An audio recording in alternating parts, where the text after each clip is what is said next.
જય શ્રી કૃષ્ણ, જય દ્વારકાધીશ મિત્રો. આજે આપણે અધ્યાય 18નો 68મો શ્લોક સમજીશું.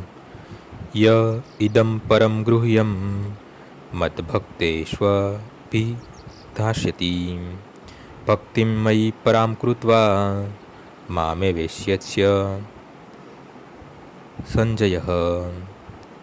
જે મનુષ્ય ભક્તોને આ પરમ રહસ્ય બતાવે છે તે શુદ્ધ ભક્તિ પ્રાપ્ત કરે છે અને અંતે તે મારી પાસે પાછો આવશે, એમાં લેશ માત્ર શંકા નથી.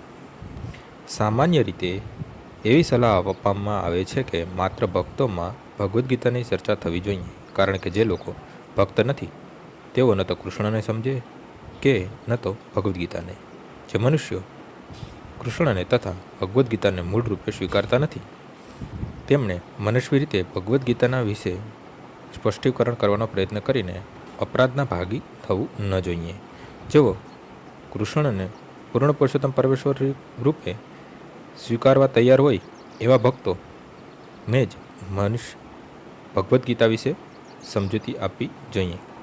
આ તો માત્ર ભક્તોનો જ વિષય છે. તાત્વિક તર્ક વિતર્ક કરનારા તત્વચિંતકોનો નથી, પરંતુ ભગવદ્ ગીતાને તેના મૂળ રૂપમાં રજૂ કરવાનો ખરો દિલથી પ્રયત્ન કરનાર મનુષ્ય ભક્તિ કાર્યમાં પ્રગતિ કરશે અને શુદ્ધ ભક્તિમય જીવન પ્રાપ્ત કરશે. આવી શુદ્ધ ભક્તિના પરિણામે તે ભગવાનના સાનિધ્યમાં ભગવદ્ ધામમાં પાછો જશે, એ સુનિશ્ચિત છે. આજનો શ્લોક અહીં પૂર્ણ થાય છે. આવતીકાલે ફરીથી સવારે 6 વાગ્યે મળીશું. જય શ્રી કૃષ્ણ.